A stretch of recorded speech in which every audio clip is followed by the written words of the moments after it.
Well, good afternoon. It's good to be here with you today.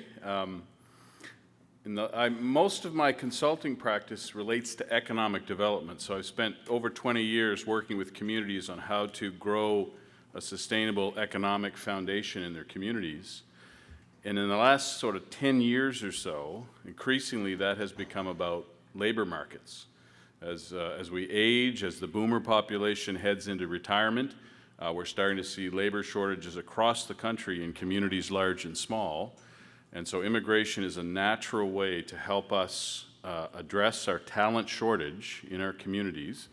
And so I'm happy to be here today to talk to you a little bit about how we make the case for that in our communities, how we make the economic case that we need to attract more newcomers to our community. So this is what I use here to go through. Now I have 28 slides and about an hour-long presentation. Of course, I was told I have 15 minutes, so we'll go through this really quickly. Well, an hour's good.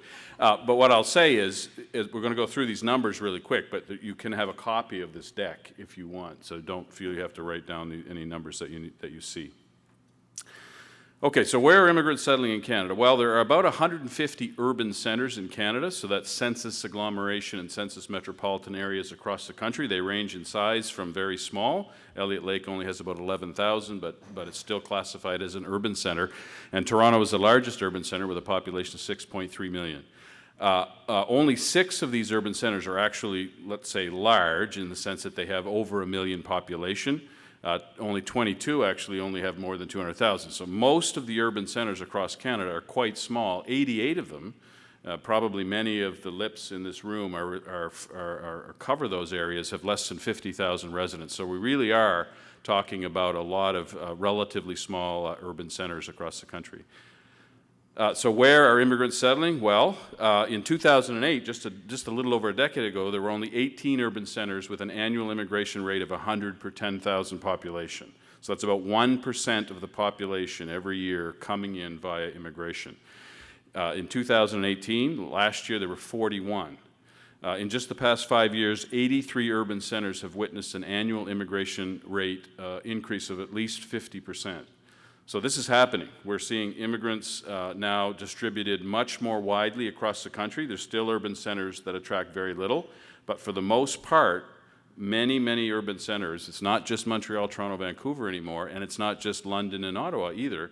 Places like Moncton, places like Cape Breton, certainly Charlottetown, and of course Western Canada has led the way in many respects. So what about by 2023? Well, it's my view, based on the analysis that I've done, that virtually every small urban area, all urban areas across the country, will need to see a significant increase in immigration. Not 10 years out, not 15 years out, but within the next few years. Now, of course, they can attract people from other parts of Canada. It's migrants that we need, not necessarily immigrants, but because we're facing this labor crunch across the entire country, as you'll see further in the presentation, we're going to need to attract a lot more immigrants.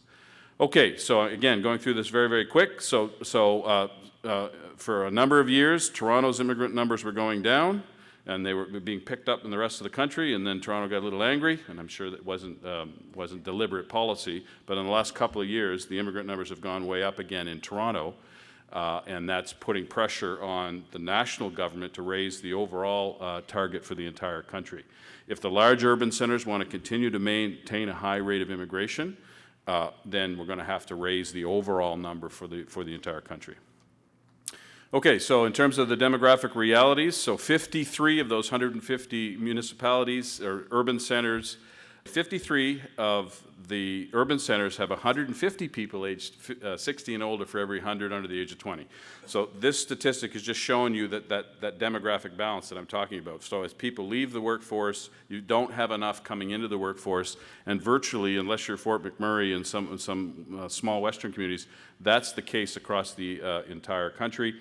64% of those urban centers have 1 in 4 workers will be retiring within the next 10 years. So this is the change in the immigration rate for a few selected communities across the country. You can see Portage la Prairie had a 4 times increase. And where I'm going to go with this is when you see a very fast increase in immigration, but you're not making the case to the population of what the rationale is for this influx, then you ultimately could end up with tension in the community. Cape Breton has seen a 6 times increase. They've gone from 17 immigrants per 10,000 to over 100 per 10,000 in just the last 5 years. So you're seeing a massive increase. It's visible on the street, it's visible in the schools, it's visible in the community. And have we made the case to support that increase? This is the number, again, what I talked about earlier. So, Winkler, Yellowknife, and Grand Prairie actually have a very good demographic ratio, but most communities in the country do not. This is the share of the workforce over the age of 55, and again, in a lot of communities, it's 25% or higher. In some communities, Elliott Lake and Parksville, for example, it's almost 40%. But then if you look at what Wood Buffalo has a very good demographic mix. They've just got a bit of a time bomb in terms of their economy. Okay, net growth decline in the workforce across the country. So from 2012 to 2018, the number of people born in Canada that entered the workforce actually declined.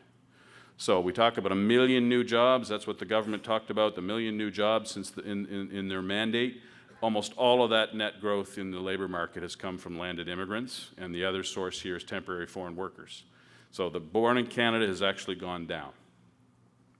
On a provincial basis, you can see the numbers here. Now this, depending on where you are in the country, this is what the issue is, right? So some provinces have done a great job. They've brought lots of immigrants in, so they've had a net growth rate. So this is the born in Canada versus immigrants. It doesn't include net temporary foreign workers.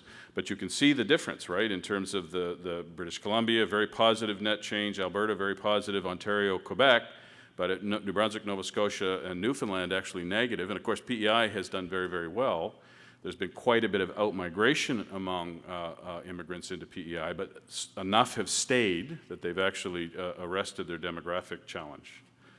Okay, this is net non-permanent residents, and the only reason I raise this is because it looks like some communities are using this as a proxy for not bringing in immigrants, right? So we bring in the temporary foreign workers, and then we try to put them on a pathway to permanent residency.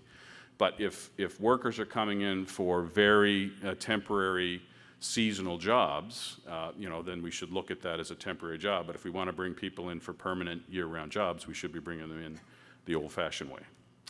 Okay, so how do we make the case then for boosting immigration? So we have to answer the questions people are asking. So I do a lot. I've got some examples of some of the work that I've done with communities, but I hear these questions almost on a weekly basis from people in communities. Why do we need more immigrants? For example, if you're in Moncton or Halifax, while my kids are moving to Toronto. So we have to be able to answer that question. Why should we spend so much taxpayer money trying to attract and retain immigrants, right? So then we have to answer that question. So a lot of people conflate refugees with economic migrants, and we can't do that. We have to separate the two. We have a moral responsibility to attract our share of the global refugee flow, but it does cost more to integrate refugees into our labor market and into our communities because of language training and so on. So we need to talk about that. The research I've done would show that economic migrants, there's payback on any money spent on bringing them here in less than a year in terms of incremental tax revenue. So we can make very strong arguments in support of the value proposition for attracting immigrants to our communities.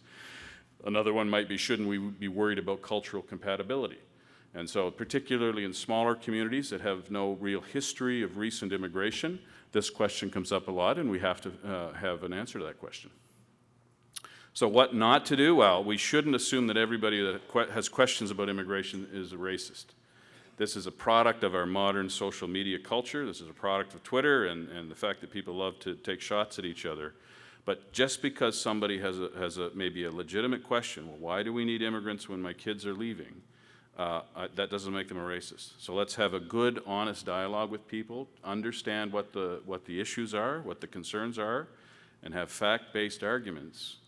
I always tell people that when you actually sit down and break bread with a newcomer, that they're facing the exact same challenges as somebody that's a sixth-generation Canadian. They fight with their teenage kids.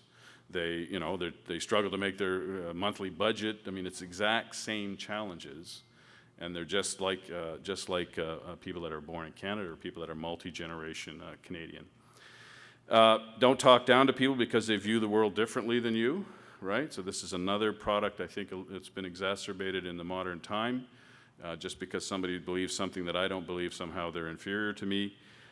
Do not dismiss concerns as ignorant, right? So we don't, oh, that's just stupid. We don't have to deal with that. Well, you do have to deal with that because these things can flare up. We're seeing it in the U.S. There's actually been protests in Canadian cities, anti-immigrant protests in Canadian cities with placards in the last year.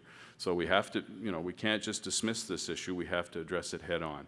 And we also should not assume people know the facts. When I go into communities and I say 40% of your truck drivers are over the age of 55, most people don't know that. And then the question becomes, well, where are those truck drivers going to come from as the ones you have in your community retire? And we see that across a lot of industries. So business owners realize it because they see the demographics of their workforce. But the general public needs to have better education on that front. So why do we need more immigrants? Well, let's clearly articulate the case. Let's talk about demographics. Let's talk about economic reasons for that. But let's talk about sustainability, and let's talk about things that matter to people. Because if a person is retired and on a pension income and just enjoying their life and their retirement, they're not particularly worried about jobs. They're not particularly worried about growth in manufacturing. So we need to relate to them on issues that they care about. So things like health care and quality of life. If we don't have a labor force, if we don't have an economy generating enough tax revenue to pay for these public services, they may be in jeopardy. The social contract in Canada is you work hard your whole career, you pay taxes your whole career, and then you expect that when you retire, you're going to have good quality public services. But that might become in jeopardy if we don't have a workforce and we don't have an economy that's actually producing that tax revenue to pay for those quality public services. Use examples that are relevant to people. So in a lot of parts of the country right now, it's getting very, very hard to find workers for nursing homes. And that's something that matters to people. They either they're in a nursing home or heading toward a nursing home, or they might have a family or relative in that situation. So use examples that are relevant to people. And then finally, I do think we can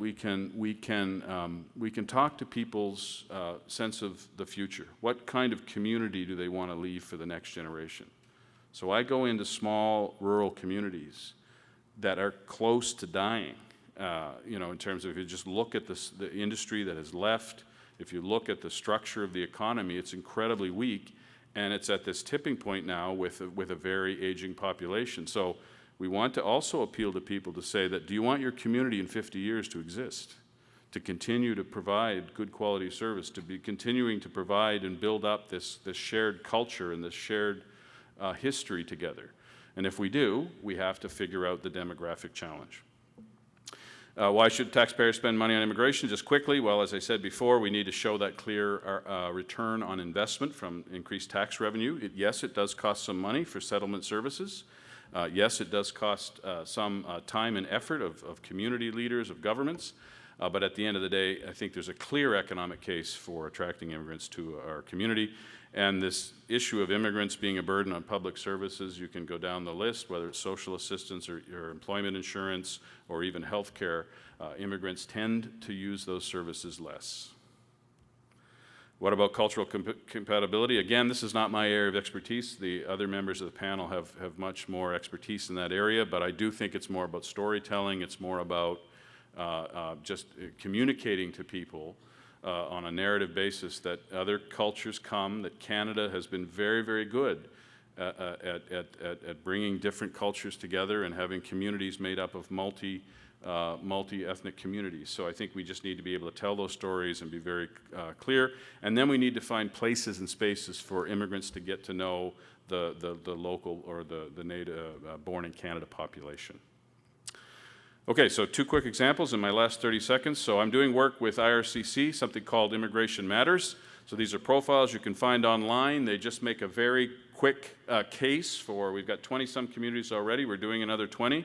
And those are just, again, laying out that economic case, share of the workforce over the age of 55, share of the entrepreneurship population over the age of 55, and things like that.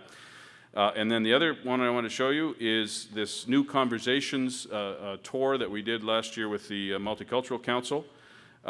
So basically we went to 15 communities around the province, and we made this argument to the local population in these communities. We stand in front of them, we had conversation, we did tabletop and roundtable discussions, and we opened the eyes of a lot of people that didn't understand why we were trying to attract immigrants into places like Woodstock or Sussex. And I think that went very, very well. So we'll have time for questions after the other speakers. Thank you.